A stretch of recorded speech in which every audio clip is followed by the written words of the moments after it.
और अब चर्चा के लिए हमारे साथ जुड़ रहे हैं एस्ट्रोलॉजर सुमिता आचार्य जी। सुमिता आचार्य जी, बहुत बहुत स्वागत है आपका। सुमिता आचार्य जी वो एस्ट्रोलॉजर हैं जो तब ज्यादा सुर्खियों में आए जब महाराष्ट्र के उप मुख्यमंत्री अजित पवार का प्लेन क्रैश हुआ और अचानक से सुमिता आचार्य जी की वो वीडियोस वायरल होने लगे जिसमें उन्होंने एक निश्चित तारीख बताई थी जिसमें प्लेन क्रैश होने की संभावना है। सुमिता आचार्य जी, आप इस वक्त सोशल मीडिया पर छाए हुए हैं, हर तरफ आपके इंटरव्यूज देखे जा रहे हैं, आपकी बातें सुनी जा रही हैं, आपके सोशल मीडिया के वीडियोस को देखा जा रहा है। मेरा प्रश्न T20 वर्ल्ड कप को लेकर है। T20 वर्ल्ड कप को लेकर जिस तरह की आपने भविष्यवाणी की है उसे एक बार फिर से हम समझने की कोशिश करेंगे, लेकिन एक बार फिर हम सुमिता आचार्य को अपने साथ जोड़ेंगे। सुमिता आचार्य जी का एक बार फिर से रुख करते हैं। सुमिता आचार्य जी, इस वक्त T20 वर्ल्ड कप भारत में चल रहा है और आपने अब से कुछ दिन पहले मेरे ही साथ बातचीत में T20 वर्ल्ड कप को लेकर जो भविष्यवाणी की थी वो बहुत सारे भारतीय क्रिकेट फैंस का दिल तोड़ रही है, उन्हें बड़ा दुखी कर रही है, निराश कर रही है। मैं चाहता हूं कि एक बार फिर से आप इसे एक बार फिर से बताएं कि गणना ठीक है ना, कुछ गड़बड़ तो नहीं है, क्योंकि भारतीय क्रिकेट फैंस का दिल बहुत बुरे तरीके से टूट जाएगा। इस T20 वर्ल्ड कप में भारत की टीम फेवरेट के तौर पर उतरी है। आज भी एक बहुत अहम मुकाबला है जिम्बाब्वे के साथ। क्या नजर आ रहा है आपको? देखिए, इंस्टाग्राम का अगर मेरा पुराना वीडियो देखिएगा तो मैंने अपने इंस्टाग्राम पे ही अगस्त के महीने में डाल दिया था 2026 में जो वर्ल्ड कप होने वाला है उस वर्ल्ड कप के फाइनल मैच को इंडिया नहीं खेल रहा है और ना इंडिया जीत रहा है। हालांकि मेरा भी हृदय भारत से, अपनी मातृभूमि से जुड़ा हुआ है। मैं तो चाहता यही हूं कि भारत जीते, लेकिन जहां तक पाकिस्तान और भारत के मैच की बात थी तब मैंने पहले ही बताया था कि भारत जीतेगा, पाकिस्तान हारेगा। वही हुआ, भारत जीता, पाकिस्तान हारा। लेकिन जब फाइनल मैच की बात आती है तो वहां पर मुझे दुख है इस बात को कि जो आगामी भविष्य है वो कहता है कि भारत उस मैच को नहीं खेल रहा है और ना भारत फाइनल जीत रहा है। अच्छा, आपने पहले कहा था कि मैं क्रिकेट देखता नहीं हूं, ज्यादा इंटरेस्ट नहीं है, इसलिए नहीं देखता मुझे हूँ। लगा कि मैं ये पूछूं या नहीं पूछूं। लेकिन आज भी एक मैच है भारत और जिम्बाब्वे का, और उसके बाद जी एक मैच होगा भारत और वेस्ट इंडीज का। अगर भारत को जी। सेमीफाइनल में जाना है तो ये दो मुकाबले तो जीतने ही होंगे, जिम्बाब्वे और वेस्ट इंडीज। क्या आपने इसे जी, लेकर कोई गणना की है? आपको लग रहा है फाइनल तो नहीं जाएंगे आपके मुताबिक, लेकिन क्या सेमीफाइनल पहुंच सकते हैं? बहुत मुश्किल लगता है इसका आसार। बहुत ही, अगर कोई कृपा हो जाए तभी चांसेस है इसमें, लेकिन आसार बहुत ज्यादा मुश्किल दिखाई पड़ता है सेमीफाइनल का प्रवेश करता हुआ भारत का। अच्छा, सेमीफाइनल में जाना भी आपको मुश्किल लग रहा है? ना तो फाइनल में जा रहे हैं मुश्किल ना लग रहा सेमीफाइनल में जा रहे हैं। है। जी यानी हाँ। जी T20 हाँ। वर्ल्ड कप जो है वो भारतीय क्रिकेट फैंस के लिए पूरे तरीके से दिल तोड़ने वाला है। किसी जी। खिलाड़ी को लेकर आपने कुछ गणना की है? चाहे वो सूर्य कुमार यादव हो, अभिषेक शर्मा हो, बड़े बड़े खिलाड़ी भारतीय टीम में, हार्दिक पांड्या सूर्य हो। कुमार यादव जी का भविष्य बहुत उज्जवल दिखाई पड़ता है। इनफैक्ट कि आगामी जो वर्ल्ड कप 2027 वाला होगा उसमें भी सूर्य कुमार यादव जी ही कप्तानशिप संभालते हुए दिखाई पड़ते हैं। शुभमन गिल जी कप्तानशिप हम्म। संभालते हुए दिखाई पड़ते हैं। और जहां तक बात है रोहित शर्मा का, बात आता है तो अगले वाला जो वर्ल्ड कप है उसमें वो खेलते हुए दिखाई नहीं पड़ते हैं। कुछ इस प्रकार की निजी निजी क्रिकेटर्स की भविष्यवाणियां मैंने कर रखी है निकाल करके। और कोई क्रिकेटर, हार्दिक पांड्या या फिर अभिषेक शर्मा? नहीं, अभी इनके ऊपर इनका विवेचन नहीं किया है क्योंकि इनका डेट ऑफ बर्थ मुझे अभी करेक्ट सप्लाई नहीं हुआ है। ठीक है, मैं अगले प्रश्न की तरफ बढ़ता हूं। ये एक और ऐसा बड़ा मुद्दा है जो इस वक्त हर समय सुर्खियों में रहता है, जी जिस पर जी। अखबारों से लेकर सोशल मीडिया और न्यूज चैनलों पर खूब चर्चा हो रही है, और वो मुद्दा है शंकराचार्य स्वामी अविमुक्तेश्वरानंद का मुद्दा। FIR जी उनके खिलाफ हो चुकी है और माना यह जा रहा है कि किसी भी वक्त गिरफ्तारी हो सकती है। पर क्या आपको लगता है जी। कि उनकी गिरफ्तारी होगी? होगी। मैंने आपके साथ जब मैंने FM न्यूज में एक पॉडकास्ट करा था अभी से महीने भर पहले, उस पॉडकास्ट में मैंने ये बात कही थी 18 अप्रैल से 16 मई के बीच में जेल संबंधित बड़ा तांडव होने का योग है। और उस तांडव में कोई बहुत प्रसिद्ध व्यक्ति के जेल जाने का भी योग दिखाई पड़ता है।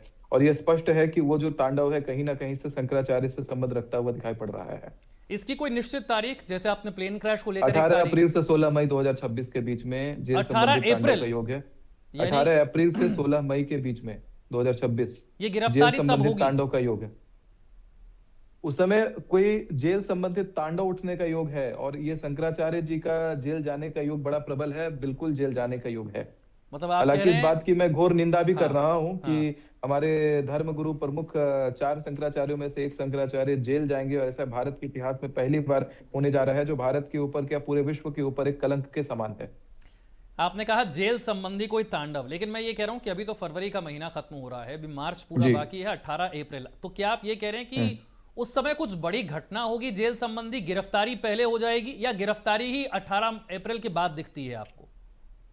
देखिए, गिरफ्तारी होगी ये तो तय है, और कोई घटना इससे संबंधित, शंकराचार्य से संबंध रखता हुआ ही कोई घटना, धार्मिक पहलू से संबंध रखता हुआ ही घटना, जेल संबंधित तांडव का योग बनाता हुआ दिखाई पड़ता है। बड़ा तांडव जेल में होता हुआ दिखाई पड़ता है। बड़ा तांडव, आपको गिरफ्तारी तय है, ये एग्जैक्ट तारीख आप ये नहीं कह गिरफ्तारी रहे तय हैं? है। हाँ, गिरफ्तारी हाँ, की इसकी तारीख। एग्जैक्ट तारीख नहीं कह रहे हाँ हैं, क्योंकि हाँ। जैसे ये प्रश्न अभी आपका अचानक से मेरे पास हम्म। स्पष्ट हुआ है। हाँ। इसकी तारीख के ऊपर, हालांकि मैं दैवी शक्ति से ज्यादा गणना पर भी बिलीव करता हूँ, तो इसकी गणना मैंने अभी तुरंत नहीं करी, लेकिन इतना मैं कह रहा हूँ कि गिरफ्तारी स्पष्ट है, और 18 अप्रैल से 16 मई के बीच में जेल संबंधित तांडव, तो उन दोनों को मैं कनेक्ट कर रहा हूँ यहाँ पे। ठीक है। अब क्योंकि उत्तर प्रदेश की राजनीति में यह बवाल हो रहा है और बहुत सारे लोग ये मान रहे हैं कि योगी आदित्यनाथ को कुछ लोग पसंद नहीं करते हैं, इसलिए उनके खिलाफ एक जी साजिश हो रही है कि जी। सनातन को मानने वाले अगर आपस में लड़ने लगे तो जाहिर सी बात है कि हिंदू हम्म। वोट बैंक बहुत प्रभावित होगा। बहुत सारे लोगों का ये जी मानना है। इसलिए मैं आपको जी। उत्तर प्रदेश से जुड़ा हुआ ये सवाल पूछ रहा हूँ, योगी आदित्यनाथ से जुड़ा हुआ सवाल पूछ रहा हूँ, क्या इस पूरे प्रकरण का योगी आदित्यनाथ की छवि पर कोई असर होता हुआ आपको दिखता है? और फिर उसी से जुड़ा हुआ सवाल कि क्या 2027 के चुनाव में योगी आदित्यनाथ की कुर्सी बनी रहेगी या कोई खतरा है? 27 के चुनाव में योगी जी की कुर्सी फिर से बनती हुई दिखाई पड़ रही है। फिर से योगी आदित्यनाथ जी यूपी के मुख्यमंत्री बनते हुए दिखाई पड़ते हैं। क्या आगे चलकर प्रधानमंत्री बनने का योग दिखता है? बिल्कुल प्रबल योग है। ऐसा भी चांस है कि यूपी के मुख्यमंत्री रहते रहते बीच में ही प्रधानमंत्री के पद को संभालने लग जाएं। यानी 2027 के बाद अगले 5 वर्षों के अंदर अंदर अंदर 2007। अंदर। अच्छा, उसी समय में। जी ठीक है। योगी आदित्यनाथ को लेकर आपने बहुत बड़ी बात कही है, तो उनके जो जी। प्रतिद्वंदी हैं और सबसे बड़े हम्म। विरोधी हैं राजनीतिक, वो अखिलेश जी हैं, उनके लिए कुछ जी। नजर आता है आपको? उनके लिए कैसा समय है? मुख्यमंत्री बनते हुए अभी दिखाई नहीं पड़ते हैं। केंद्र में कद बढ़ सकता है उनका, लोकसभा की सीटें बढ़ सकती हैं, राष्ट्रीय राजनीति में प्रभाव बढ़ सकता है, ऐसा कुछ? थोड़ा बहुत, बहुत कोई ऐतिहासिक उछाल दिखता नहीं है मुझे। नहीं दिखता है। लेकिन हाल फिलहाल में जो चुनाव नहीं। होने वाले हैं वो बंगाल के, मैंने आपसे पहले भी बंगाल पर चर्चा की थी और आपने ममता जी बनर्जी को लेकर बहुत कुछ कहा था, लेकिन एक और बात भी आपने जी। कही थी कि भारत के पूर्वी हिस्से में कुछ तबाही, कुछ धमाके, कुछ पलायन, कुछ बवाल होता हुआ आपको नजर आता है। क्या ये जी, दोनों घटनाएं आपस में कनेक्ट होती हैं, चुनाव और पूर्वी हिस्से में बवाल? चांसेस है कि चुनाव ही कनेक्ट होगा उसमें, लेकिन मुद्दा जो सापेक्ष मुद्दा बनेगा, स्पष्ट मुद्दा बनेगा, वो कुछ और बनेगा। लेकिन दीदी रहेंगी या जाएंगी? वो रहेंगी। रहेंगी। यानी टीएमसी जी, ही चुनाव बंगाल का जीतेगी। जीतेगी। और आसाम का चुनाव हिमंता बिस्व शर्मा के लिए? वो भी रहेंगे, अपनी अपनी गद्दी को संभालेंगे। बंगाल के अंदर जो चुनाव है, उस चुनाव में एक चीज और मुझे दिखाई पड़ता है। दीदी जो है हारती हुई दिखाई पड़ेंगी, लेकिन अचानक से जीत जाएंगी। अच्छा, यानी ऐसा लग सकता है चुनाव के दौरान कि वो कमजोर पड़ रही है, लेकिन अंत में जी उनकी जी जीत होगी। ठीक है। जी। अब मैं होली पर आ रहा हूं। होली और ग्रहण को लेकर आपने पहले बहुत सारी बातें कही, एक बार मैं चाहूंगा उस अपनी बात को आप दोहराएं। और अब जी जी। क्योंकि जी आप होली और ग्रहण एक साथ होने से बहुत सारे लोगों के मन में डर भी आ गया है, तो जी। मैं ये नहीं चाह रहा कि सिर्फ आप ये बताएं कि इससे नेगेटिव क्या हो सकता है, अशुभ संयोग क्यों है। मैं ये भी चाहता हूं कि आप बताएं कि अगर लोग अपने जीवन में शुभ चाहते हैं, मंगल चाहते हैं, तो इसका ऐसे समय पर क्या किया जाए कि उनका मंगल हो? देखिए, मूल रूप से देखा जाए तो महाभारत के भीष्म पर्व में वर्णन आता है कि अगर एक ही पक्ष में दो ग्रहण, सूर्य ग्रहण और चंद्र ग्रहण लग जाए, तो महाविध्वंसकारी योग का निर्माण हो जाता है। महाभारत में ऐसा ही कुछ हुआ था। दुनिया की आधी आबादी नष्ट हो गई थी, और इसी प्रकार का कुछ मुझे दिखाई पड़ता है। अभी इसी प्रकलन पर जब मैं बात कर रहा हूँ, आपने ग्रहण का सवाल उठाया, और इतना भयावह दृश्य दिखाई पड़ता है कि मेरी आंखों में आंसू आ रखा है। और यही मैं समझ पा रहा हूँ कि बहुत भयावह दृश्य है इस पूरे वर्ष में, जो इस ग्रहण के कारण दिखाई पड़ता है। अग्नि पंचक योग में लगा हुआ सूर्य ग्रहण पश्चिम की दिशा में, अग्नि पंचक में भी, वो भी धनिष्ठा नक्षत्र, मंगल के नक्षत्र में। तो जबरदस्त अग्निकांड जगह जगह होते हुए दिखाई पड़ रहे हैं। बहुत सारे लोग इसमें मरते हुए दिखाई पड़ रहे हैं। साथ में लगा हुआ एक ही पक्ष में चंद्र ग्रहण, होलिका को, यानी पर्व के दिन एक ग्रहण लग रहा है। ग्रहण नकारात्मक ही होता है, और बहुत नकारात्मक चीजें घटित होते हुए दिखाई पड़ती हैं। आप अगर देखिएगा, हमारे भारत के अंदर ही इस चंद्र ग्रहण से पहले, होलिका से पहले जो भारत था और होलिका के बाद का जो भारत है, दोनों अलग दिखाई पड़ेगा। भारत के अंदर एक विमान हादसा का योग भी दिखाई पड़ रहा था 16 जून से 14 जुलाई 2026 में, जिसमें फिर से किसी नेता का दुखद निधन का योग बनता है।